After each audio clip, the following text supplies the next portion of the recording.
Hello dear student, welcome to Sumit classes. आज हमारा prose Flamingo book का 6 चैप्टर है, पोइट्स एंड पैनकेक्स। पोइट और पैनकेक्स ये कहानी है आपकी जब भारत में लगभग फिल्म बनना स्टार्ट हुआ था उस टाइम की कहानी है। और एक स्टूडियो था जिसका नाम था जेमिनी स्टूडियो। तो यहाँ पे हमारे जो मेन पॉइंट्स हैं उसके बारे में बात करेंगे। तो the Gemini studio was located in the Madras Chennai. जो जेमिनी स्टूडियो लोकेटेड है वो कहाँ पर है? मद्रास में, चेन्नई में। The writer recount his year the company, और राइटर अपने पुराने दिनों को याद करते हुए। और the makeup department was the up stair of building what is believed has been the Robert Clive stable. और मेकअप डिपार्टमेंट था जो सीढ़ी चढ़ कर था ऊपर रॉबर्ट क्लाइव स्टेबल पर। Pancake was a brand name of makeup material use to artist in Gemini studio. Pancake एक ब्रांड नेम था जिससे मेकअप के प्रोडक्ट होते थे जो जेमिनी स्टूडियो में यूज़ किया जाता था। The makeup room had a look like a hair cutting salon. और जो मेकअप रूम था वो हेयर कटिंग सैलून जैसा था विद इंटेंसिव लाइट। हर सभी एंगल्स पे लाइट लगी हुई थी। Angle around half of dozen large mirror, लगभग आधा दर्जन, लगभग 6 मिरर वहाँ पे लगे हुए थे। Writer speaks about the fiery misery those subjected to makeup. There was a great deal of national integration. और यहाँ पर एक ग्रेट डील देखी गई है राष्ट्रीय इंटीग्रेशन की। Department strictly high ratio maintain there. The player who played a crowd were responsibility to office boy. जो प्लेयर थे, खिलाड़ी थे जो प्ले खेलते थे भीड़ में, और उसमें एक व्यक्ति था जो ऑफिस बॉय के नाम से जाना जाता है। हिज अर्ली 40, लगभग 40 साल की एज का था। बट फ्रस्ट्रेटेड, लेकिन वो फ्रस्ट्रेट रहता था। किससे रहता था? एक व्यक्ति था जिसका नाम था कोटमंगलम सुब्बू। उस पर वो अपना गुस्सा जाहिर करता था। The others job was cut down the, और जो ऑफिस बॉय था उसका जो काम था न्यूज़पेपर की जो क्लिपिंग कटिंग होती थी उसको फाइल में लगाना था। मोस्ट पीपल इंक्लूडिंग बॉय, ज़्यादातर जो लोग थे इसमें जो बॉय सोचते थे वो was doing next to nothing. S S Vasan जो तमिल वीकली जो अखबार आता है आनंद विक्रांतन, उसके ओनर थे स्टूडियो में। Subbu was number 2। जो सुब्बू था उसे नंबर 2 बोलते थे जेमिनी स्टूडियो में। क्यों? अक्सर वो देखा जाता था किसके साथ? प्रोड्यूसर डायरेक्टर के साथ देखा जाता था। सुब्बू अ ब्राह्मण, सुब्बू एक ब्राह्मण था। Had a ability to look cheerful all time, हमेशा खुश रहता था। Could be inspired when the commanded tailor made for film. और बोला जाता था इसका जो जन्म हुआ है वो किसके लिए हुआ है? फिल्मों के लिए होता है। सेपरेट आइडेंटिटी, उसकी एक अलग पहचान थी पोइट्स एंड एक्टर के रूप में। Had genuine love of the others, the charitable, always been the boss, हमेशा वो दिखता था बॉस के साथ। Attach the story department, the story department assembly the poet and writer wore khadi. जो स्टोरी डिपार्टमेंट के और पोइट वगैरह थे, राइटर थे, वो हमेशा खादी के कपड़े पहनते थे। एक लॉयर था जो लीगल एडवाइजर था, वो अपोजिट साइड नजर आती है उसकी। End of the brief of brilliant career of talented actor है, क्योंकि उसने एक यंग टैलेंटेड एक्ट्रेस का क्या करियर बर्बाद करके रख दिया था। Looked alone and helpless, man of cold logic, और एक कोल्ड लॉजिक वाला मैन था, यानी ठंडे दिमाग से सोचने वाला व्यक्ति था। Crowd of dreamers, close of the boss, वो बॉस के काफ़ी करीब था। वोर पैंट्स, और वो पैंट पहनता था, कोट पहनता था, टाई पहनता था। Attach to story department lost his job, और उसकी जॉब चली गई। When story department close down, जब स्टोरी डिपार्टमेंट बंद हो गया तो उसकी नौकरी चली गई। Gemini studio favourite haunt of poet, Gemini studio एक कवियों का प्रिय अड्डा था, क्योंकि वहाँ पर एक एक्सीलेंट मैच थी जो हमेशा दिन में ज़्यादातर समय और रात को कुछ समय वो कॉफ़ी सप्लाई करती थी अच्छी। कांग्रेस टू वहाँ पे मिलते थे। Provision and the every one radiant to leisure wore khadi, और सभी लोग वहाँ पे खादी पहनते थे और गांधी जी को बहुत ही पूजा करते थे। एंड अक्सर communalist visit to MRI continued to counter movement of international communism in 1952. Presented two plays, दो प्ले प्रेजेंट हुए, forgotten factor and Jonathan Valley. The professional manner inspired Madras and Tamil drama community. The another visitor, एक और visitor था, एक poet था जो England से था। टॉल था, वो लंबा था, वेरी इंग्लिश और बहुत ही अंग्रेज था। Address to more dazed and the silent audience, he remain to the an excellent mystery. Staff did not know, क्योंकि स्टाफ जानता नहीं था whether the poet are writing, वो क्या बात कर रहे हैं, क्योंकि ज़्यादातर जो जेमिनी स्टूडियो में थे वो भाषा बोलने वाले थे कौन से? तमिल।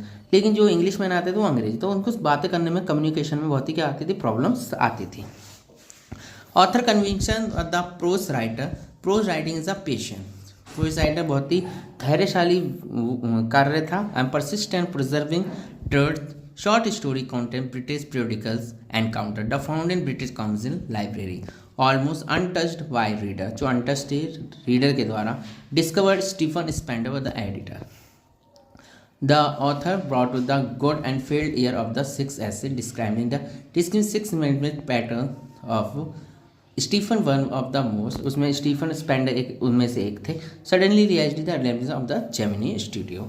तो ये जो स्टोरी बताई गई है जेमिनी स्टूडियो के इर्द गिर्द घूमती है, क्योंकि वहाँ पे एक एक्सीलेंट मैच थी, वहाँ पे कवि अक्सर आया करते थे, और एक व्यक्ति था जिसका नाम था, वो ऑफिस बॉय के नाम से जाना था वो 40 साल का, लेकिन ऑफिस बॉय था। वो क्या काम करता था, वो काम करता था काय का, वो अखबार में जो कटिंग्स वगैरह उसको काट कर फाइल में लगाता था, लेकिन हमेशा फर्स्ट्रेट रहता था। क्यों वो इसलिए फर्स्ट्रेट रहता था, क्योंकि एक व्यक्ति था सुब्बू भी टैलेंटेड था और ऑफिस में ज़्यादा टैलेंटेड था सुब्बू की अपेक्षा, लेकिन उसे उसका जो वो कार्य नहीं कर पाया जिसको वो चाहता था। लेकिन सुब्बू क्या था, हमेशा बॉस के साथ देखा जाता था, इसलिए वो सुब्बू से चिढ़ता था, इसलिए फ्रस्ट्रेट रहता था, क्योंकि वो वो बनने आया था एक अभिनेता, लेकिन अभिनेता न बन करके वो क्या रह गया था, एक ऑफिस बॉय बनकर रह गया था। जबकि सुब्बू क्या था, सुब्बू भी टैलेंटेड था, सुब्बू हमेशा बॉस के साथ देखा जाता था, और सुब्बू इतना जीनियस था कि यदि प्रोड्यूसर को कोई भी सीन करने में प्रॉब्लम्स आती थी तो उसके 2-3 अल्टरनेटिव्स दे देता था, और भी कुछ थोड़ी बहुत प्रॉब्लम्स आती थी, लगभग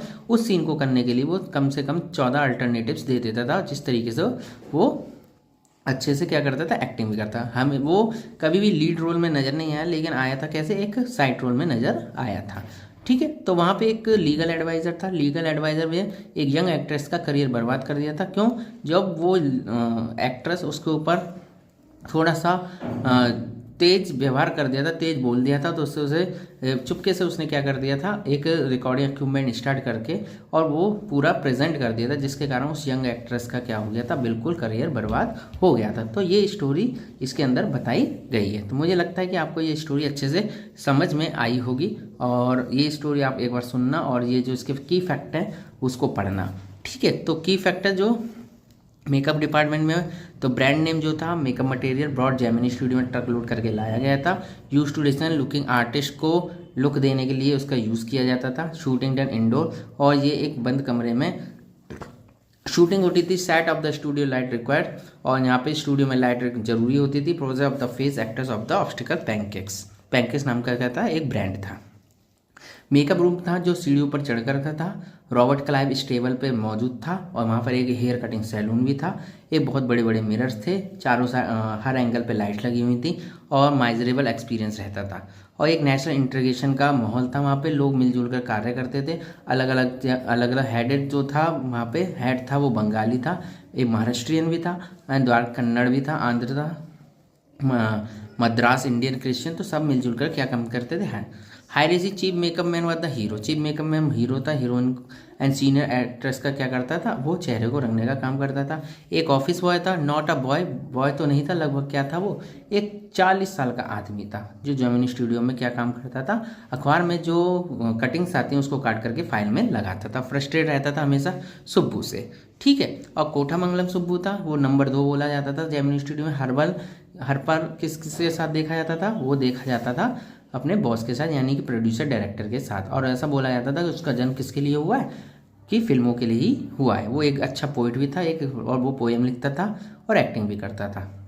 ठीक है, और वो एक हीरो था, सहायक भूमिका में वो नज़र आया था। एक लीगल एडवाइज़र था, पैंट शर्ट पहनता था, सम टाइम कोट पहनता था, और कभी कभार वो खादी की धोती और शर्ट पहनता था। हमेशा अकेला रहता था, हेल्पलेस लगता था वो। ठीक है, और न्यूट्रल मैन था, असेंबली गांधी जी के विचारों का आदर्श करता था वो। और अदर जो था, वो जो इसके राइटर हैं वो थे। तो आपको ये की फैक्टर आपको समझ में आए होंगे, मैं सोचता हूँ। और भी ये की फैक्टर वो आप पढ़ लीजिएगा, और जिसके माध्यम से मैंने इस स्टोरी को समझाने का जो था आपको अच्छा लगा होगा। मैंने समझाने का जो माध्यम रहा है, तो आप इसको पढ़िएगा, और इसके जो शॉर्ट वीडियो में आपके क्वेश्चन आंसर प्रोवाइड करा दूंगा, और बहुत ही अच्छा चैप्टर, आप इसे पढ़िएगा।